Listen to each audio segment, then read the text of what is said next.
So just because the scriptures claim to be breathed by God doesn't make it so. And I think that's often our problem when we try to convince people about the accuracy of this book, is that we use this book, and that's called circular reasoning. And circular reasoning isn't very convincing. So today, we're going to look beyond the internal evidence. We're going to go to the external evidence. What evidence confirms for us or does the opposite all around us in the world? And we're going to look at a bunch of pieces of evidence. Let's start with the first one, which is the literature evidence. If a literary collection or book is to sell 100,000 or more copies, it's typically called a bestseller. New York Times has been famous for putting out a bestseller list each week. And the authors who make it on a bestseller list become New York Times bestselling authors, and they sell more books because they're popular. Now, in history, there have been less than 10 books that have broken not just the million sales or the tens of millions, but 10 books that have broken the 100 million sales mark. The second most sold book in history, second most sold book. Any guesses, just for fun? What is it? No, I don't even know how to pronounce that, but I have heard it. The second most confirmed or sold book in all history is Charles Dickens' A Tale of Two Cities. You're nodding because you probably read that because a teacher forced you to. 200 million copies have been sold since 1869. Okay, a little surprising, but that is the second most sold of all time. The most sold of all time is the Bible, with 150 million copies every year. Over 4 billion copies in print today in over 2,000 different languages. That's staggering. Staggering. So again, this book that's continued to be the most read, most sold, most distributed, most translated body of literature in history continues to help people around the globe. So either a publishing firm that was brilliant, that somehow existed over 1,500 years in the ancient world, put this together, or someone divine was behind it. Okay, here's what's kind of cool about publishing and books. Book publishing, modern book publishing, was invented for the purpose of copying and distributing this to men, women, and children. Just asked the founder of the printing press, Johannes Gutenberg, and his Gutenberg press and his Gutenberg Bible. Now, isn't the Bible, when we talk about the Bible, this is the hesitancy people have, isn't it an ancient, unreliable collection of manuscripts? Because, see, the problem is when things were recorded in ancient times, they were recorded on papyrus, they were recorded on things that don't last. We all know paper doesn't last very long. You ever tried to keep old newspapers? They turn really weird, and then they start to disintegrate. So paper, papyrus, scrolls, none of that stuff lasts. So that's been a challenge with ancient literature, is how do you confirm that it accurately was copied and passed down through history? The second most confirmed body of literature that's from antiquity is Homer's Iliad. You ever read that? God bless you if you got to skip it. But it's really deep, poetic writing, whatever. But there's 643 ancient copies of Homer's Iliad. And so it is the second most confirmed writing of antiquity. The most confirmed, do you have a guess?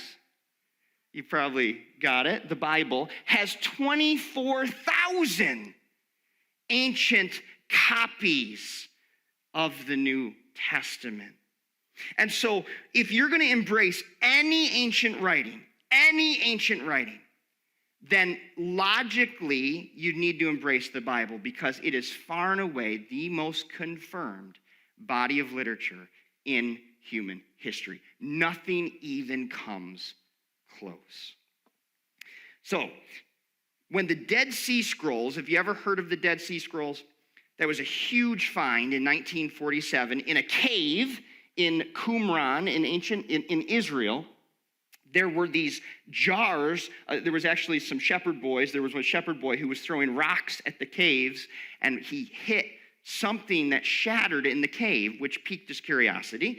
And when they went up and looked in the caves, they found these pottery jars, and in the jars were scrolls that were 20 centuries old. And the literary world went bananas as they opened the scrolls and began pulling out the ancient literature. Much of the ancient literature in those ancient jars were copies of the Old Testament books. When they, in 1947, spent years comparing these 20-century-old scroll fragments with the modern copies of the Bible. And you know what they found? They matched word for word. And it brought them to this staggering conclusion that somehow, against all odds, this ancient collection of books has not only survived extinction, but it's been almost perfectly preserved through history. And that was a find in a cave in 1947. So when it comes to the literary evidence, it's simply overwhelming. Let's look at something that's pretty fun to talk about. Here was a copy of a scroll that was found in one of those pots. Let's look at archaeology. This is fun. I love this. I'm going to try not to get too excited. Okay, I want to give you just one example, and there's thousands. One example. In the Bible is this story of Sodom and Gomorrah. You ever heard of this story? There were these two large ancient cities. They were very arrogant and immoral, and God judged them, according to the records of Scripture, with burning fire and sulfur that came down from heaven and consumed and destroyed these cities. As one family was fleeing for their lives, the mom looked back, and she turned into a giant salt stick. So this is just considered to be a fairy tale. I mean, it's too fantastic. It just can't be true. Okay, in the location where this event claims to have taken place, there is now a dead lake with such a high salt content that you can literally lay in the water and not sink. I've done it. It's crazy. Now, just southeast of this lake are the remains of something that archaeologists stumbled on just in 2005. And they found the ruins of two ancient cities. As they began to dig through the ruins of these large ancient cities, they found that these large ancient cities had been suddenly burned with an extreme amount of heat and then abandoned. And some people made an assumption. They must have been hit by a meteor. Nothing else makes sense. It's not just a fire that burned out of control. The heat was way too intense for that. Now, think about this. We were told that 4,000 years ago, two cities were permanently destroyed by burning fire, sulfur from heaven. And in our lifetime, archaeologists uncovered two ancient cities that had been burned with fire and then abandoned. The crazy part is, the time of year that Scripture records this to have taken place was late spring. When they looked at what was burned, they found produce that is only harvested in late spring. And so whenever this destruction happened, it happened this same time that the Bible claims it happened. We could talk for weeks about the discoveries made just in our lifetime. Things that the Bible talks about, stories that the Bible records, that nowhere else are they written in history, are proven to be true over and over and over. There have now been over 25,000 archaeological finds confirming the people, the places, and the titles of the Bible. Here's what's fun. If even a part of this was false, the whole thing would fall like a house of cards. But archaeologists, the more they dig, they have not found a single discovery that disproves a sentence in this library. Now, don't just take my word for it. A renowned archaeologist put it this way, Nelson Gluck. He said, "It may be stated categorically that no archaeological discovery has ever controverted a biblical reference. Miller Burroughs put it this way: the Bible is supported by archaeological evidence again and again. On the whole, there could be no question that the results of excavation have increased the respect of scholars for the Bible as a collection of historical documents. I mean, if you follow the news, if you follow archaeology at all, you know that there are new finds almost every month. That there's things that the Bible had talked about that people said couldn't have been true. People that history said didn't exist, and then they find an ancient inscription with that person's name on it. Cities that archaeologists say, well, it couldn't have existed. Jericho. And guess what they found in our lifetime? An ancient city named Jericho. So over and over and over, archaeology continues to unearth evidence that this book is accurate. Okay, let's look at another piece of external evidence: science. Can we just go there for a minute? Thanks, cool, we will. Let me just share one piece of science with you, and if you've been in my office for any length of time, I've probably brought something out to show you because I just love this thing. It's this. It looks like wood, it feels like rock, and we call it petrified wood. Back when Annie and I were newly married, we went on a honeymoon trip around the country, and we went to different national parks. In Arizona, we stopped at the Petrified National Forest, and this is a forest with no upright trees. The trees are turned into rock.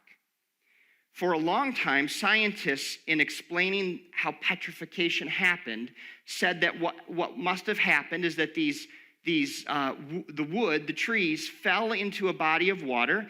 They sunk, were slowly covered in sediment, and over time, the pressurization of their sediment coverage resulted in them being petrified.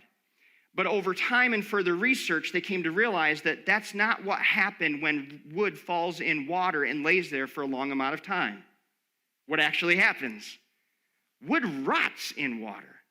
And so to get petrification, you have to have a rapid burial that eliminates any oxygen. There could be no oxygen hitting that wood, so it must be buried rapidly.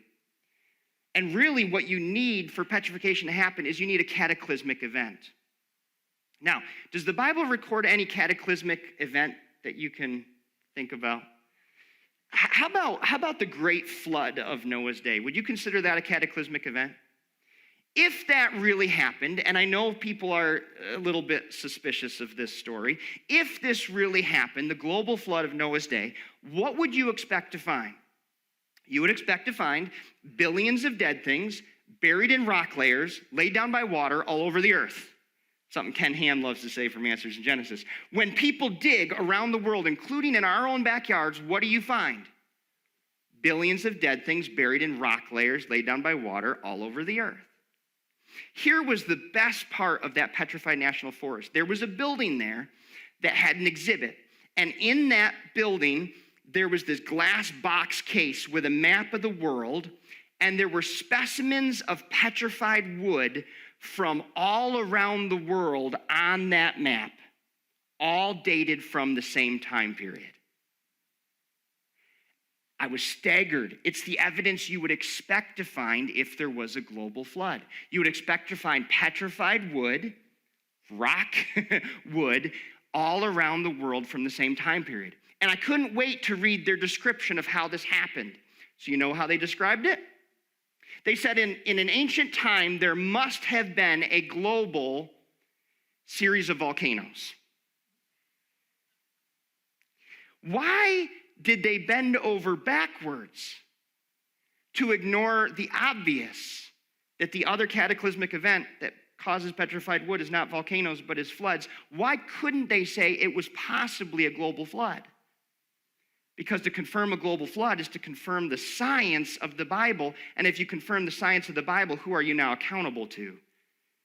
The author of the Bible, God himself. And humans don't like being accountable to him. But you look around science, from DNA, you look across geology, you look at DNA, you look at the human eyeball.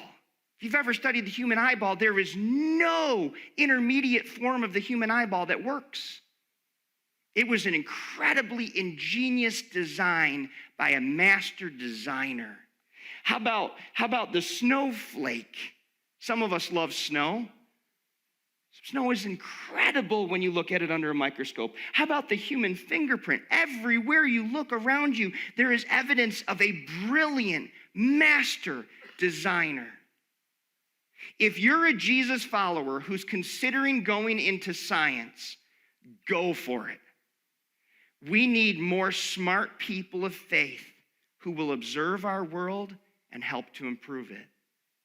Some people think, and I'm really firm on what I just said, because some people think that the Bible is anti-science. Nothing could be further from the truth. The word science, it's where we get the word conscience, right? Science means knowledge, with knowledge. The Bible compels us to look for knowledge around us, because the Bible knows that the more you search in creation, the more you will find evidence of your Creator. People of faith have been some of the greatest scientists in history. From Galileo, think modern astronomy, to Robert Boyle, he led the scientific revolution, and by the way, had great hair. To Isaac Newton, think laws of gravity and motion. To Florence Nightingale, the mother of modern nursing. To my favorite scientist, George Washington Carver, who single-handedly saved the South with the humble peanut. Scientists through history have embraced this book as true. And these scientists and many others claim that this made them a better, not worse, scientist. All right, I'm getting worked up. I'm going to calm down. Here we go. It's just so exciting to me. How about philosophy? Let's look at philosophy. This is fascinating. Is the philosophy of the Bible true?